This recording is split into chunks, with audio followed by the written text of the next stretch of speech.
Bueno, estimados estudiantes, vamos a empezar el curso de Química General 2, sección B, impartida por el licenciado Walter Arnoldo de la Roca Cuellar, número de registro 2002-0176, y estoy asignado a este curso a impartirlo de 18 a 19 horas.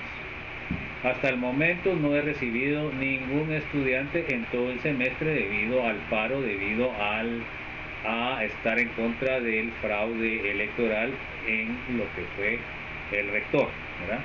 Entonces estamos haciendo esta grabación para dejar evidencia que estoy yo cumpliendo con mi horario de clase, ¿verdad? Entonces esta clase pues puede servir para, si se normaliza la situación, que tengan videos asincrónicos, ¿verdad?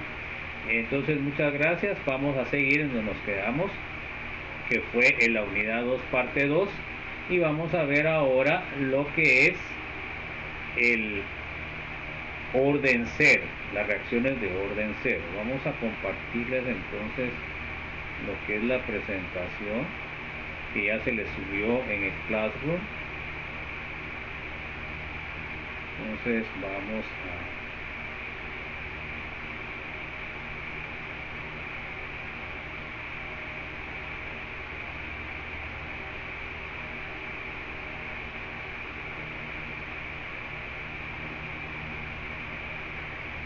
saber qué pasa con lo que es el semestre, pero definitivamente pues a mí me están pagando por esto, por lo cual estoy cumpliendo con mi obligación como catedrático, ¿verdad? Entonces a ver qué sucede con estos problemas, ¿no, jóvenes? Ojalá que se solucione, pues necesitamos que se vuelvan a realizar las votaciones, pero de una forma legal, ¿no? Bueno, vamos a ver ahora las reacciones del orden cero. Ya vimos reacciones del orden 1, del orden 2 y del orden 0.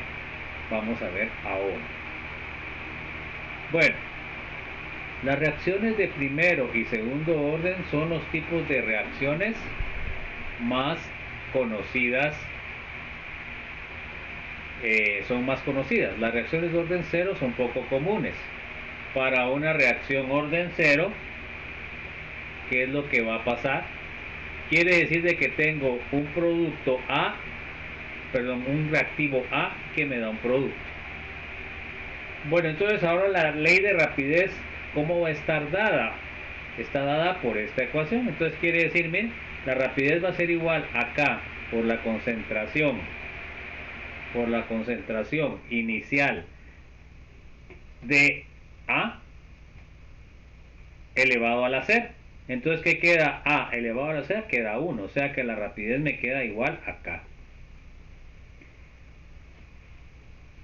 Por tanto, la rapidez de una reacción de orden 0 es una constante, independiente de la concentración de los reactivos. Mediante el cálculo podemos demostrar que la concentración de A en el tiempo t va a ser igual a menos kT más la concentración de A inicial. Se dan cuenta que ahí ya me queda como que fuera una línea recta, ¿verdad?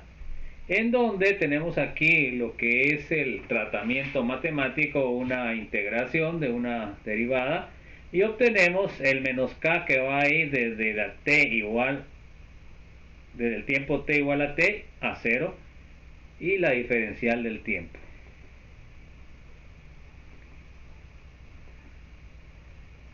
Entonces la ecuación tiene la forma de una ecuación lineal, ya sin ningún tratamiento, ¿verdad? Como había pasado en las otras. En una era el inverso y en otra era el logaritmo natural. Como muestra la gráfica de AT contra T, forma una recta con una pendiente menos K y una intersecto o una intersección de Y igual a la concentración inicial. Para calcular la vida media de una reacción de orden 0, establecemos que AT va a ser igual a la concentración de A en 0 y partido 2. Entonces vamos a sustituir estos valores en la ecuación. Entonces tenemos que el, la vida media va a ser igual a la concentración inicial partido 2K. ¿Ok? Bueno, muchas de las reacciones de orden cero conocidas tienen un lugar sobre la superficie metálica, o sea que son catalizadas. Un ejemplo es una catálisis heterogénea, eso lo van a ver en química orgánica. Un ejemplo es la descomposición del óxido nitroso N2O en nitrógeno y oxígeno en presencia de platino, que sería el, eh, el catalítico de superficie. Bueno, entonces ahora tenemos 2 moles de N2O gaseoso, nos van a dar 2 moles de nitrógeno gaseoso, más 2 moles de oxígeno gaseoso, más 1 mol, perdón, de oxígeno gaseoso.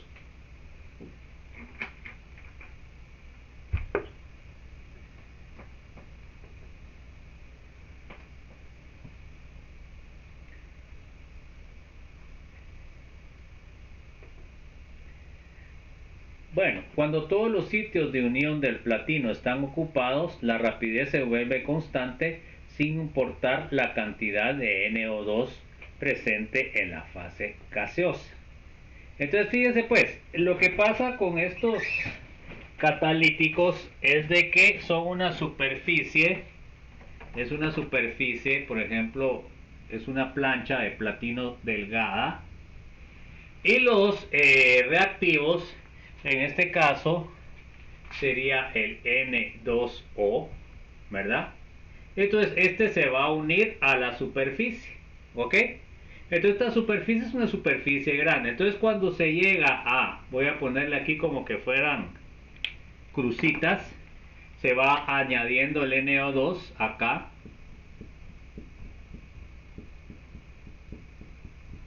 Hasta que se llena de NO2, que sería la crucita. Y eso causa de que ya, cuando ya esté saturado, que este sería en este caso, sería el platino, ¿verdad? Metálico. Entonces, en ese caso es de que ya se vuelve constante lo que es, ¿verdad? La rapidez. Entonces, así funciona con una superficie de contactos. Es muy utilizada en la industria, jóvenes. Bueno, vamos a ver un resumen. Esto es lo que tienen que estudiar para el examen, ¿verdad? Con esto ya tienen toda la información. Entonces, miren pues, para orden cero la rapidez es igual a K, o sea, una constante, no depende de ninguna concentración. Ahora, la ecuación de tiempo versus concentración, o sea, para calcular K, tenemos que hacer, digamos, aquí no tendríamos que hacer ningún cálculo, o sea, ninguna transformación de las concentraciones. Trabajamos con las concentraciones y los tiempos, ¿verdad? Normalmente, pues el tiempo se va a dar en segundos porque la K es partido segundo. Bueno, entonces me quedaría la concentración de A al tiempo t va a ser igual a menos KT más la concentración de A al tiempo 0. La vida media va a ser la concentración 0 partido 2K. Cuando es de primer orden, la rapidez igual a K por la concentración de A. La expresión de ecuación de tiempo versus concentración sería logaritmo de concentración de T más logaritmo partido logaritmo de concentración inicial es igual a KT. Pero se acuerdan ustedes que aquí me quedaría logaritmo, ahí pues no sé qué le pasó a Chan, pero ahí le tendría que quedar, fíjense pues, le tendría que quedar logaritmo de la concentración a T igual a menos KT más el logaritmo de la concentración inicial. Así quedaría con la ecuación, bajo esto. Así la puso mi estimado Chan. La vida media entonces sería 0.693 partido K. Se dan cuenta que tampoco depende de las concentraciones. Vamos con el orden 2, pero cuando solo tenemos un reactivo, ¿ok? Cuando son dos reactivos, pues no lo hicimos porque los cálculos son muy complejos. Bueno, entonces ahora la rapidez va a ser igual a K por la concentración de A al cuadrado.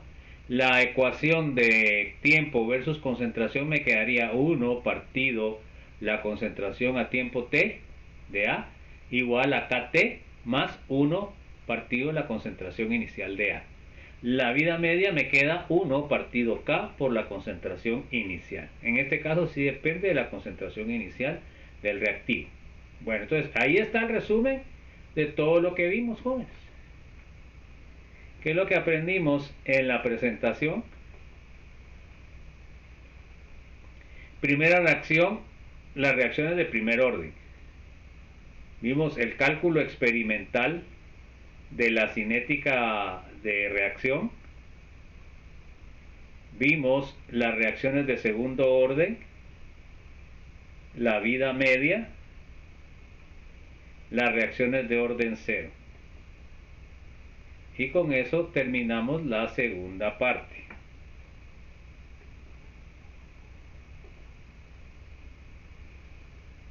Vamos a poner la presentación, ya vamos a la presentación 3, jóvenes, como quien dice nada. Ya vamos a ver la última presentación de la unidad 2, que es cinética química. Bueno, hasta aquí va a entrar hasta esta presentación va a entrar en el examen parcial correspondiente.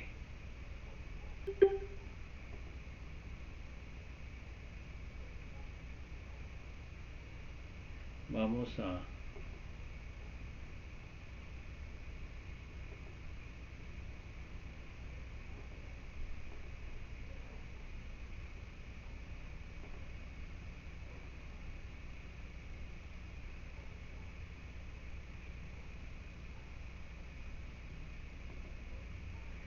Bueno.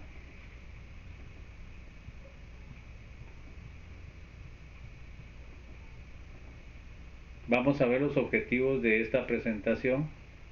Que el estudiante conozca las constantes de rapidez y su dependencia de la energía de activación y temperatura. 2. Que conozca la teoría de colisiones. 3. Que conozca la ecuación de Arrhenius y sus cálculos. 4. Que conozca y entienda los mecanismos de reacción. 5. Que conozca la catálisis y los diferentes tipos que existen. Bueno, entonces esos son los objetivos que vamos a tratar de aprender en esta presentación, que ya es la última de la unidad 2. Vamos a ver las constantes de rapidez y su dependencia de la energía de activación y de la temperatura. Bueno, entonces, con muy pocas excepciones, la rapidez de las reacciones aumenta al incrementar la temperatura. Por ejemplo, el tiempo que se requiere para cocer un huevo en agua es mucho menor si la reacción se lleva a 100 grados, unos 10 minutos, que a 80 grados, 30 minutos. Por el contrario, una forma efectiva de conservar los alimentos consiste en almacenarlos a temperaturas bajo cero, para que disminuya la rapidez de descomposición bacteriana. O sea, prácticamente nosotros al ponerlo en el congelador, pues prácticamente matamos la actividad bacteriana, ¿no? Y así es como se conserva. Entonces acá tenemos la constante de rapidez y la temperatura. Se dan cuenta que me da más o menos una exponencial. Vamos a ver la teoría de las colisiones en la cinética. Entonces, la teoría cinética molecular de los gases establece que las moléculas de los gases chocan frecuentemente unas con otras. Por lo tanto, parece lógico suponer, y en general es cierto, que las reacciones químicas son el resultado de colisiones entre moléculas de reactivos. ¿Se dan cuenta? O sea, por eso se llama teoría de choques. En términos de la teoría de las colisiones de la cinética química, es de esperarse que la rapidez de una reacción sea directamente proporcional al número de colisiones moleculares por segundo. O sea, a mayor colisiones, pues mayor probabilidad de que se da una reacción. O la frecuencia de las colisiones moleculares. Eso guarda su lógica. Entonces quiere decir de que la rapidez va a ser directamente proporcional al número de colisiones por segundo. A mayor número de colisiones, pues mayor rapidez, porque va a generar que con mayor probabilidad se pueda formar los productos a través de los choques de los reactivos. Esta sencilla relación explica la dependencia de la rapidez de la reacción con la concentración, ¿verdad? Entonces acá, miren, tenemos, por ejemplo, si tenemos dos reactivos, se dan cuenta la cantidad de choques o combinaciones que pueden darse. Pero si ahora tenemos más reactivos, o sea, aumenta la concentración, pues las probabilidades de que choquen van a aumentar, ¿verdad? Se dan cuenta, si aumenta uno, aumenta la otra, pues las probabilidades de choque aumentan. Ahora, si aumentan los dos en las mismas proporciones, pues se ve aumentada la probabilidad de choque y la formación de productos, ¿verdad? Eso es lo que me representa ahí, ¿verdad? Acá tenemos igualdad, acá tenemos más de uno y menos del otro, pero de todos modos va a haber mayor probabilidad. Aquí al contrario tengo más del rojo y acá tengo más de los dos, entonces va a haber mayor cantidad de choques. La teoría de colisiones es intuitiva, pero la relación entre la rapidez y las colisiones moleculares es más complicada de lo que podría esperarse. Según la teoría de las colisiones, siempre hay una reacción cuando chocan las moléculas A y B. Sin embargo, no todas las colisiones permiten que la reacción proceda. O sea que van a haber dos tipos de choques. Va a haber unos que generan el producto y otros que no, ¿verdad? Entonces vamos a tener dentro de nuestra reacción, vamos a tener choques eficaces, o sea que nos van a dar el producto que nosotros tenemos, y nos van a dar choques no eficaces que no nos van a dar el producto. Entonces, ¿qué quiere decir? Pues quiere decir de que también tiene que haber una posición específica para que choquen las dos moléculas y me puedan generar los productos deseados. Entonces, acá tengo una molécula de yodo más una molécula de hidrógeno. Chocan. En el choque eficaz se dan cuenta que chocan de frente. Entonces, ¿qué es lo que está pasando? Se está rompiendo el enlace hidrógeno, yodo e hidrógeno, hidrógeno, y se está formando el enlace hidrógeno-yodo para formarme el producto, ¿ok? Entonces, en este caso, se dan cuenta que me forma dos moléculas de HI, o sea que me forma el producto esperado, por lo cual el choque es eficaz. Bueno, pero ahora miren, en este caso, el choque no fue eficaz porque el choque no fue de lado. Entonces, ¿qué es lo que pasó? Pues hubo una transferencia cinética, y lo cual lo único que hizo fue que desvió las moléculas y no reaccionaron. Entonces aquí obtengo otra vez los reactivos. Entonces este sería un choque no eficaz. Entonces, por lo general, ustedes saben de que las reacciones no son al 100%, ¿verdad? Cierta parte se pierde por este tipo de choques no eficaces y también por la formación de otros productos o subproductos. Entonces, cualquier molécula en movimiento posee energía cinética. Cuanto más rápido se mueve, su energía cinética es mayor. Pero una molécula que se mueve rápidamente no se romperá en fragmentos por sí misma. Para reaccionar debe chocar con otra molécula. Cuando las moléculas chocan, parte de su energía cinética se convierte en energía vibracional. Se dan cuenta que cómo cambia el tipo de energía. Si la energía cinética inicial es grande, las moléculas que chocan vibrarán tan fuerte que se romperán algunos de los enlaces químicos, ¿ok? Entonces, se dan cuenta que así es como se forman los nuevos enlaces. Al romperse la molécula original, se pueden formar los nuevos enlaces.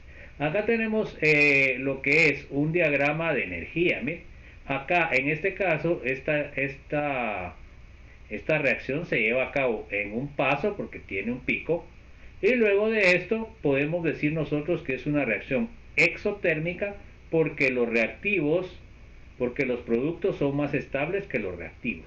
Entonces, ¿cómo se va a manifestar esta reacción? Pues cuando ustedes lo hacen en un recipiente, el recipiente se va a calentar, ¿ok? Acá tenemos la energía de activación, que es la energía desde la energía de los reactivos hasta la cúspide del diagrama.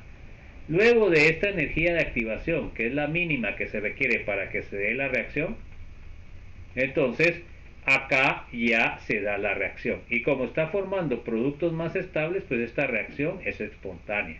Siempre naturalmente nosotros vamos a querer generar productos más estables. La naturaleza eso es lo que hace.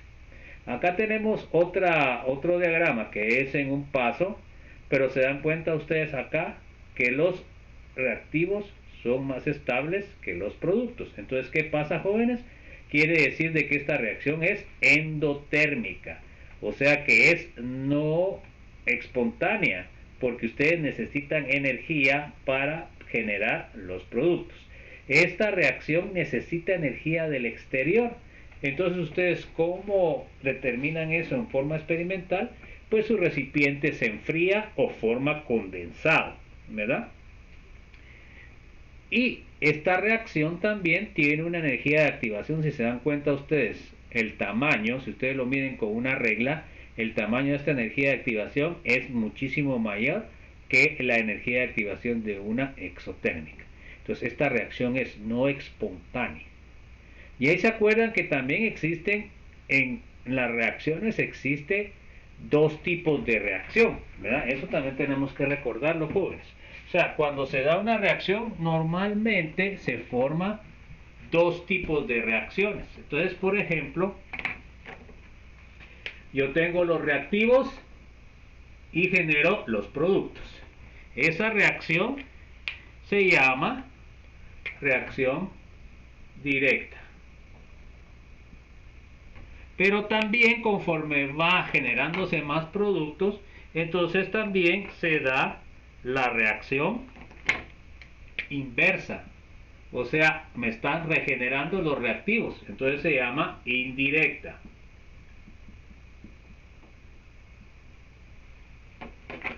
Indirecta.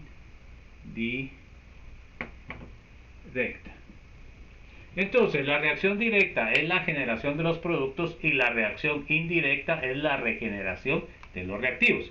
Entonces, fíjense pues, en una exo, la reacción que gana es la reacción directa.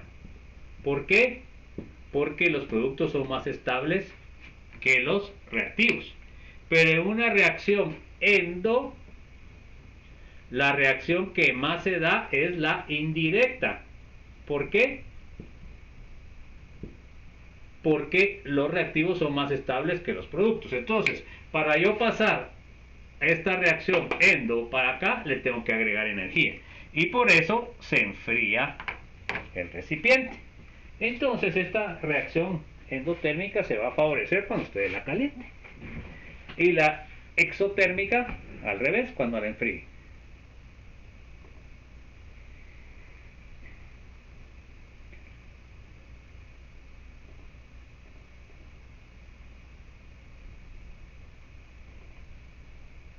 Bueno, entonces vamos a continuar, chicos.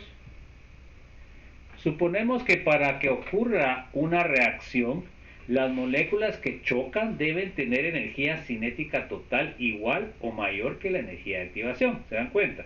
Porque si no tienen mayor o igual, no se puede realizar la reacción, porque esa energía de activación EA es la energía mínima cantidad de energía que se requiere para iniciar una reacción.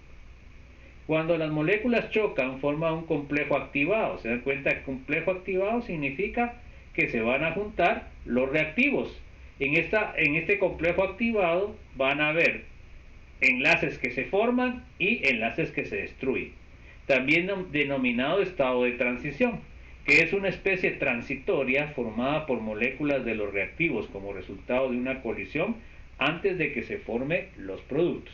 Normalmente los complejos activados o los estados de transición tienen una vida media bastante corta, o sea que muchas veces no se pueden separar. Son compuestos teóricos, ¿verdad? Entonces, vamos a ver ahora la ecuación de Arrhenius. Este Arrhenius es el mismo que vamos a ver posteriormente, que desarrolló uno de los conceptos ácido-base. Bueno, entonces, desgraciadamente no puedo preguntar si hay dudas porque no hay ninguno, jóvenes, pero bueno, aquí los estamos esperando. Pero lo primero es solucionar el problema de nuestra amada universidad.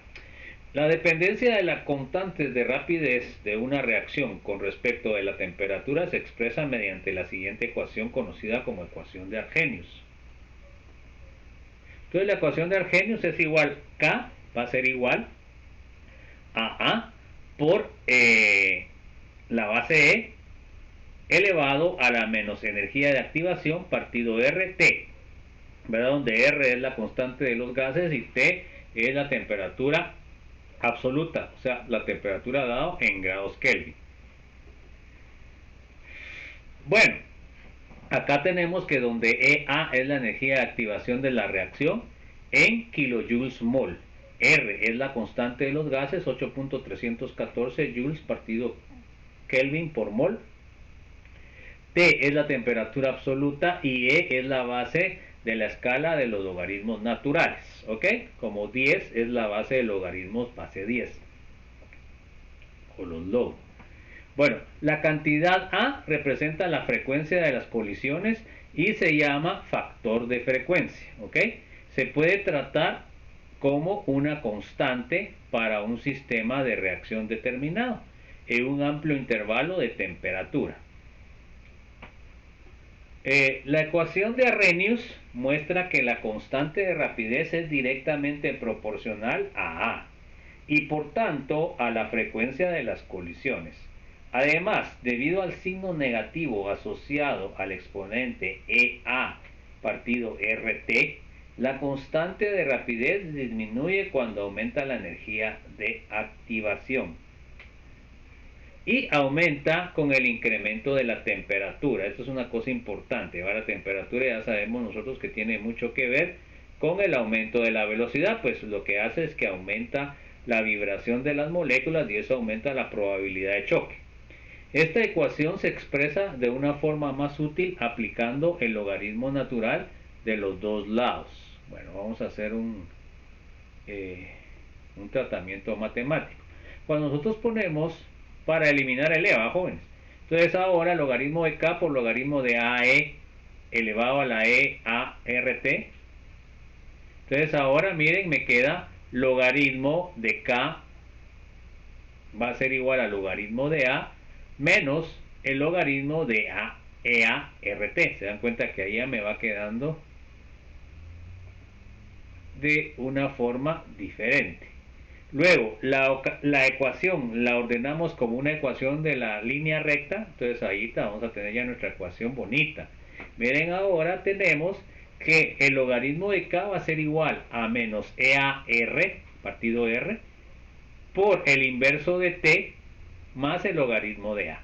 Entonces en este caso pues ya podemos hacer una gráfica y nos va a quedar una línea recta, y eso, con esto vamos a poder calcular lo que es en este caso la pendiente, que sería EA partido R.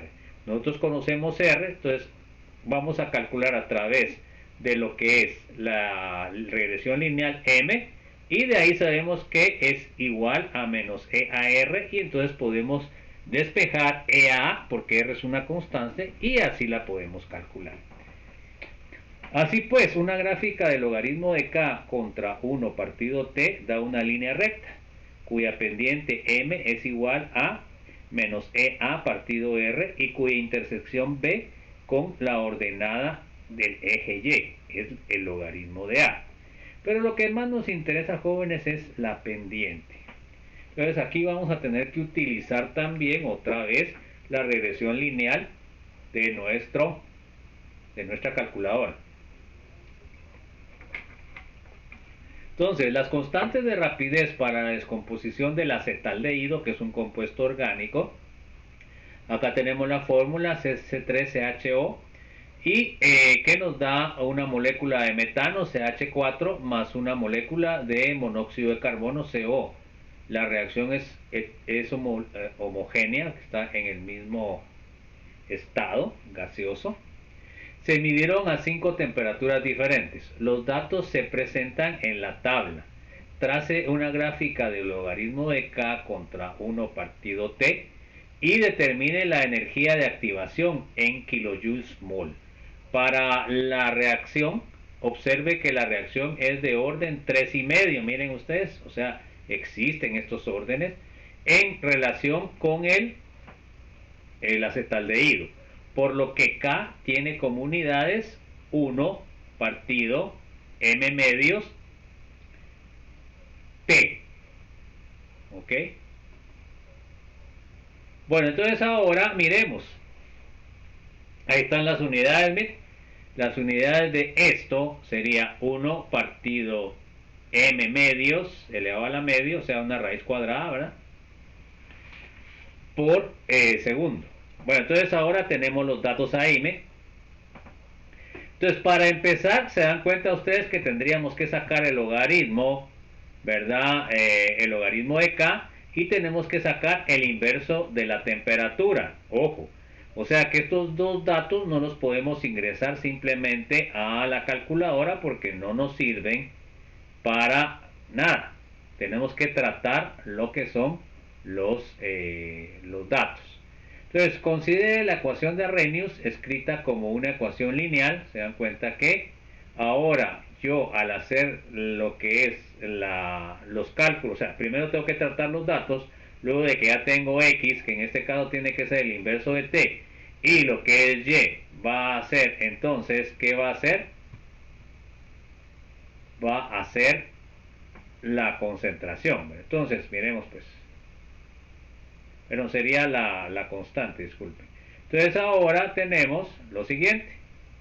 La gráfica del logaritmo de K contra 1 partido el tiempo, pero no el tiempo, no que la temperatura, y contra X la forma una línea recta con la pendiente igual a menos EA partido R.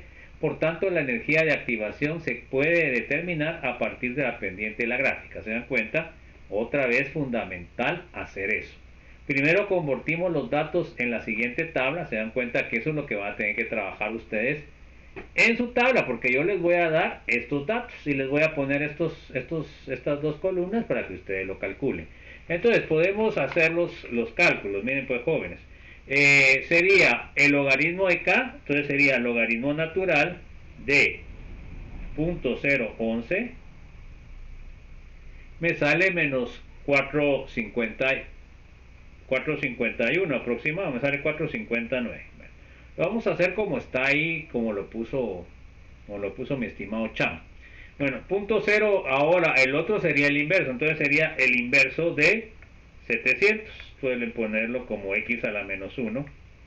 Ahí si no has calculado, lo tiene el inverso. Entonces 700, ¿qué me está pasando con esto? 700 inverso. Entonces me sale pasándolo a lo que es, vamos a ponerle 3, al sistema científico, y sale 1.43 por 10 a la menos 3. Bueno, entonces tenemos que hacer todos esos cálculos, ¿verdad? Y me salen estos datos que están acá. Bueno, entonces ahora sabemos que este es X. Eso es lo importante, jóvenes. Este sería X y este sería Y. Ok, ya para meterlos en la calculadora.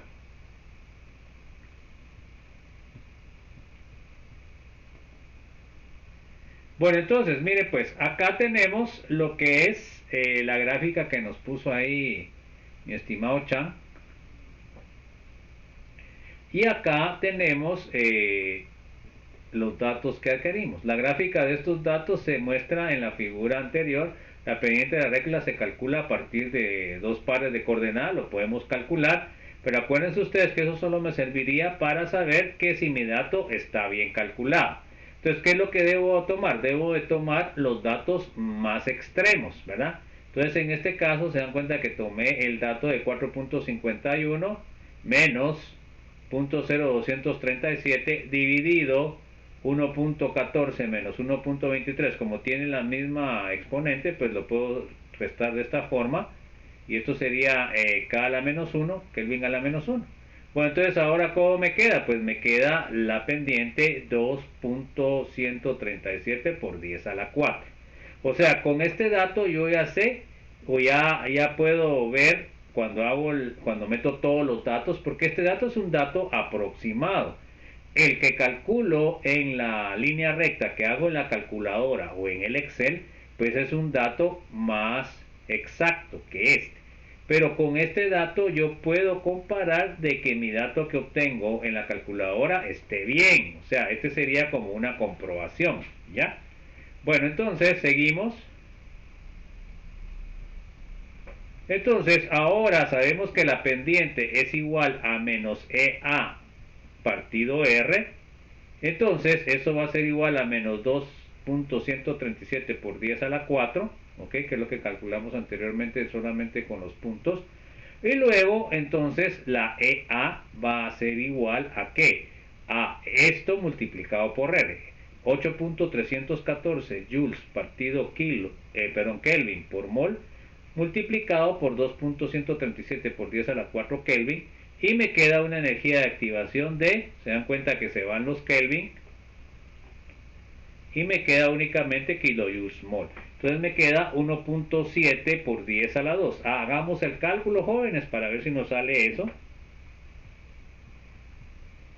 Tanto el de arriba, ¿verdad? Si nos queda eso.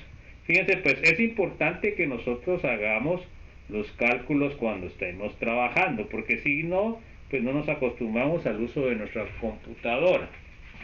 Bueno, entonces, a ver pues chicos, si les sale lo que tenemos ahí.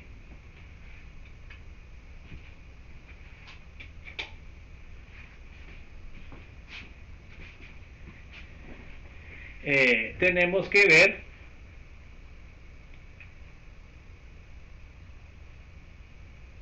y si les salió, pues a mí también me salieron esos datos. Eso sería la forma en que nosotros podemos calcular. Bueno, entonces, nosotros lo que vamos a hacer no es esto. Lo que vamos a meter los datos que calculamos anteriormente en la calculadora y luego vamos a calcular lo que es la pendiente y lo que es el intercepto. Lo que nos interesa a nosotros es la pendiente. Entonces, como les dije anteriormente, tenemos que ver que en nuestra calculadora quién es la pendiente y quién es el intercepto, ¿verdad? Porque a veces puede ser A o puede ser B. Entonces, por favor, ahí lo consultan, ¿verdad? Entonces acá les sale, se dan cuenta que les sale en joules, ¿verdad? Y de ahí lo transformamos a kilojoules.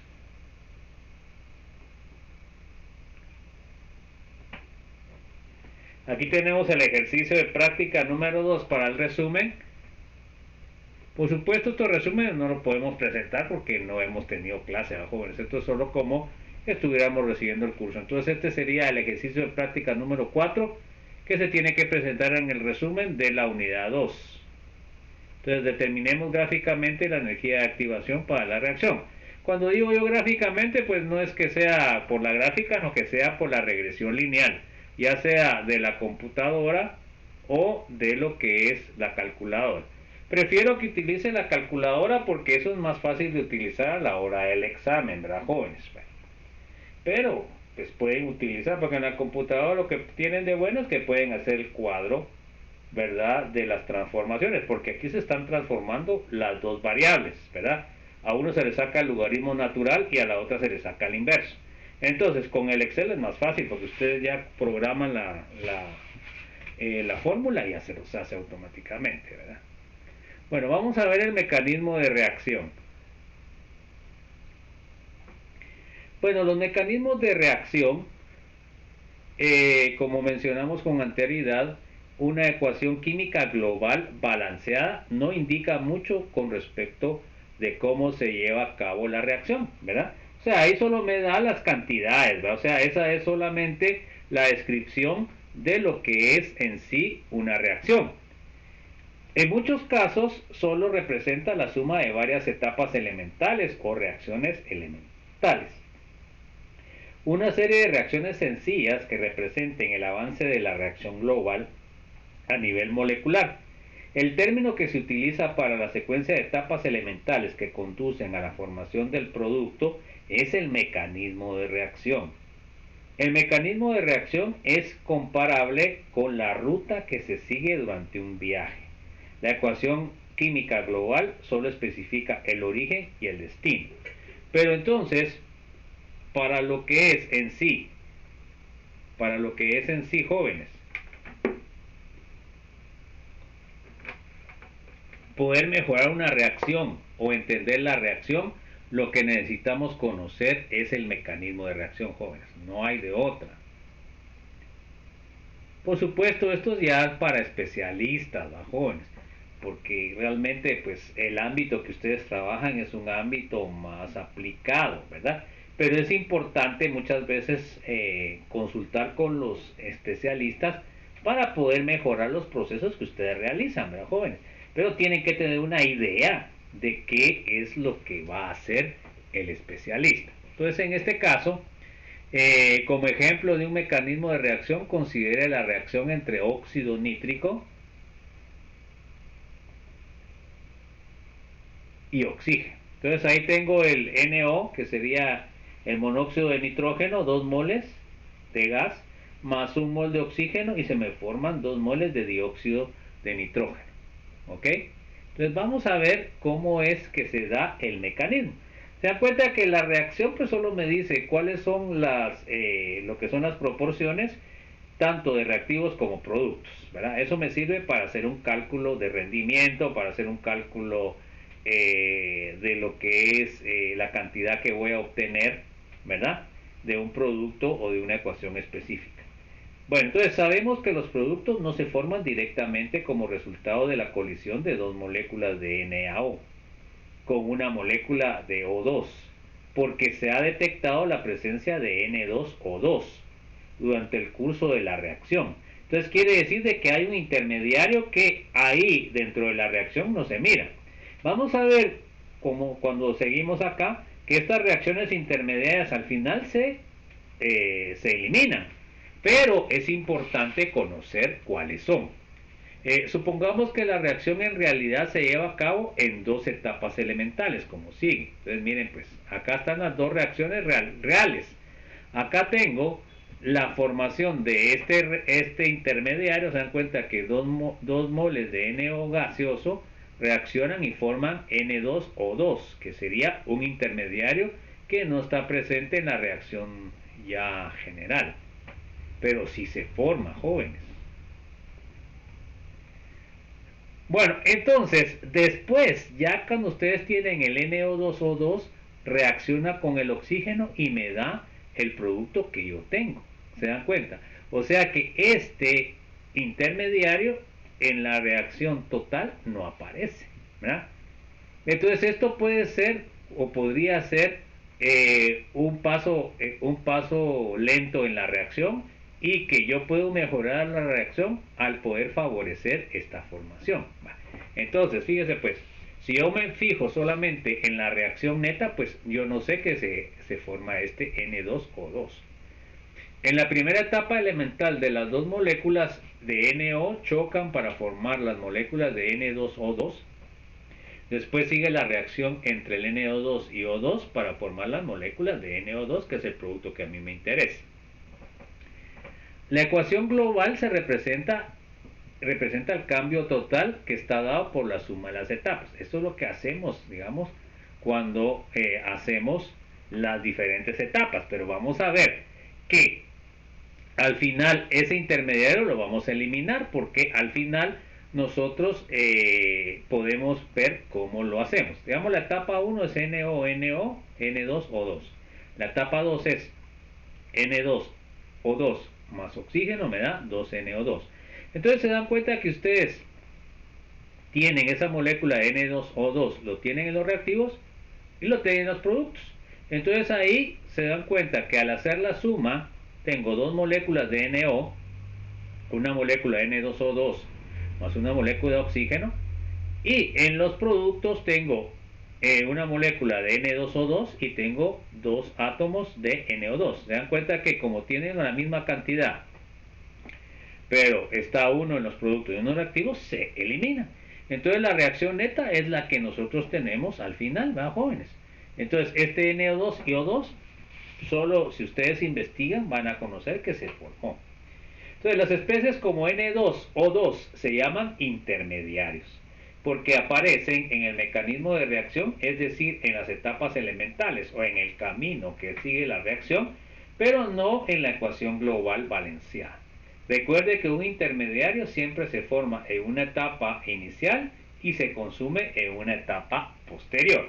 Entonces, lo que pasa con este intermediario, que es una sustancia más activa que el NO, y por eso hace que la reacción se dé más rápido. Entonces aquí es importante que la primera reacción, que era el choque de NO con NO para darme este producto, se dé, ¿verdad? Bueno, entonces cualquier cosa que yo haga para la mejora de la primera reacción me va a favorecer la velocidad de reacción de la misma, ¿verdad? Entonces así yo puedo hacer más eficiente la reacción. Pero como les digo, eso ya son cuestiones de especialistas.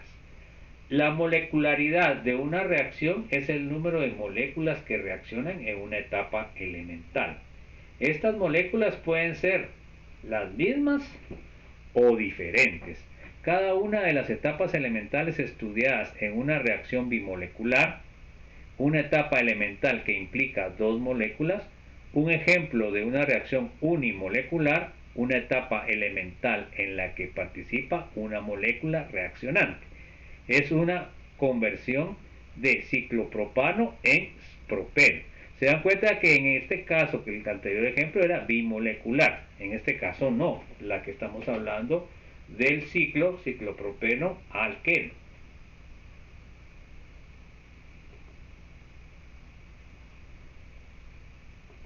Ya casi terminando, jóvenes.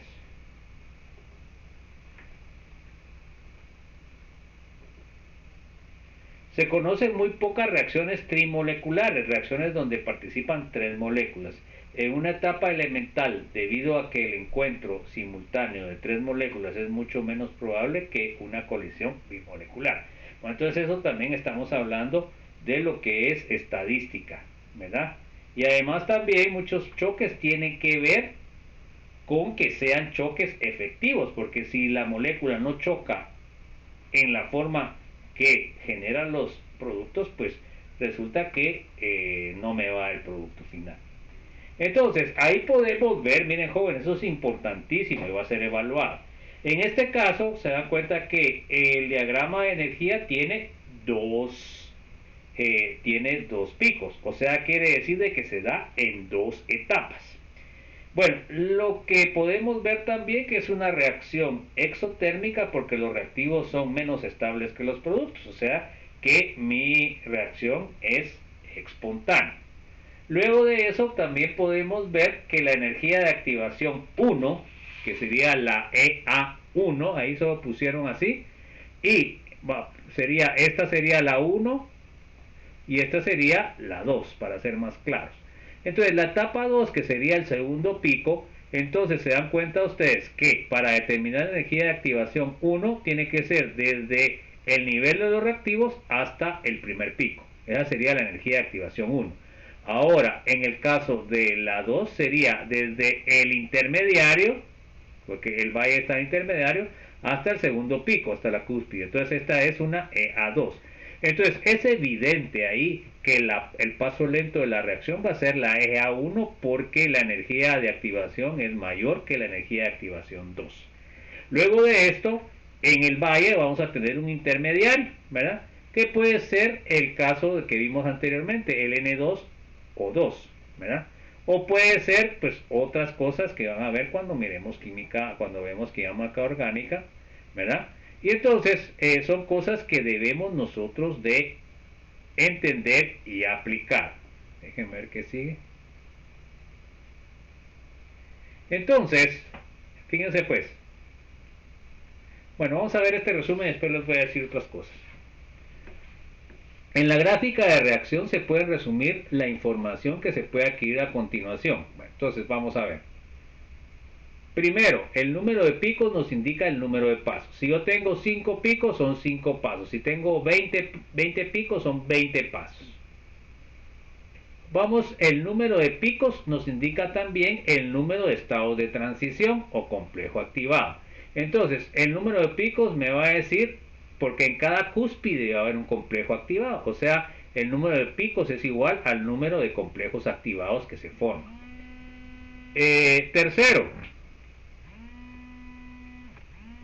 Tercero, vamos a ver que el número de Bayes indica el número de intermediarios de la reacción y se puede calcular al restar el número de picos menos 1. Entonces, si tengo 7 picos, entonces voy a tener 6 intermediarios. Si tengo un pico, no tengo intermediarios. Si tengo 20 picos, quiere decir de que tengo 19 intermediarios. ¿Ok?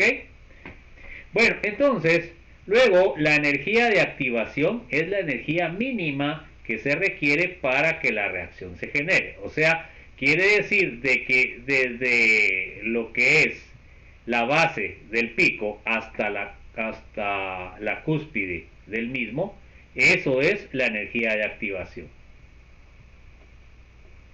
Entonces, cada pico va a tener una energía de activación específica. La cantidad de energía de activación se define por el número de picos de la reacción, ¿ya? O sea, voy a tener tantas energías de activación como picos tenga. Entonces, la otra cosa que es importante, déjenme ver, el paso lento de la reacción será el que requiera mayor energía. Entonces, ustedes lo pueden medir con una regla y ustedes pueden ver que la energía de activación que sea más grande va a ser el paso lento. Y la energía de activación que sea más pequeña va a ser el paso rápido de la reacción. 8. La energía de reacción se mide desde los compuestos, desde el inicio del pico hasta la cima del mismo. El paso rápido de la reacción será el que requiera menor energía de activación. 10. Si los reactivos son más estables que los productos, quiere decir que es endotérmica. Si los reactivos son menos estables que los productos, la reacción es exotérmica. Bueno, entonces eso sería en dónde o hasta dónde nos quedaríamos.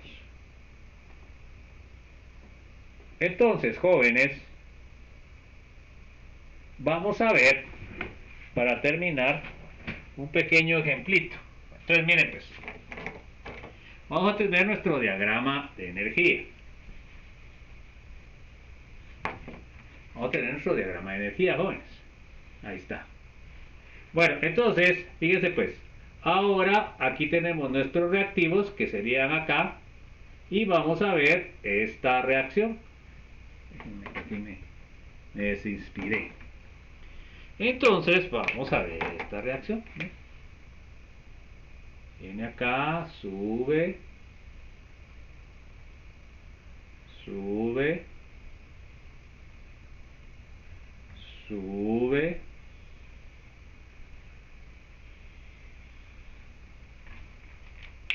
Entonces, vamos a analizar, ¿verdad? Aquí tengo nuestros productos. Primero, la reacción que es exo. ¿Por qué? Porque los productos son más estables que los reactivos, o sea que es espontánea también. O sea que se da con facilidad. Bueno, ¿cuántos pasos lleva? Entonces tengo 1, 2, 3 y 4. Entonces serían 4 pasos. Bueno, luego de eso, ¿cuántos intermediarios tengo?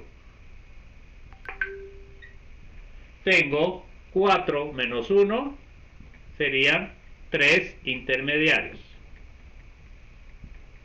¿Ok? Luego de eso,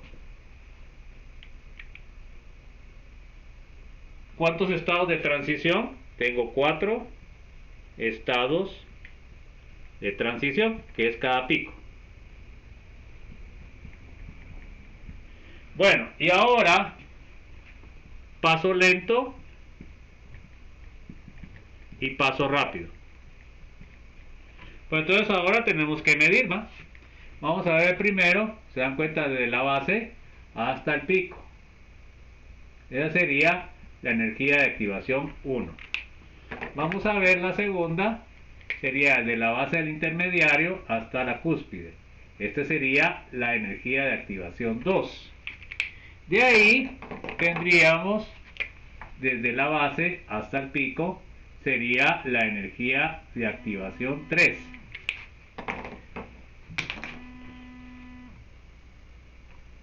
¿Ok?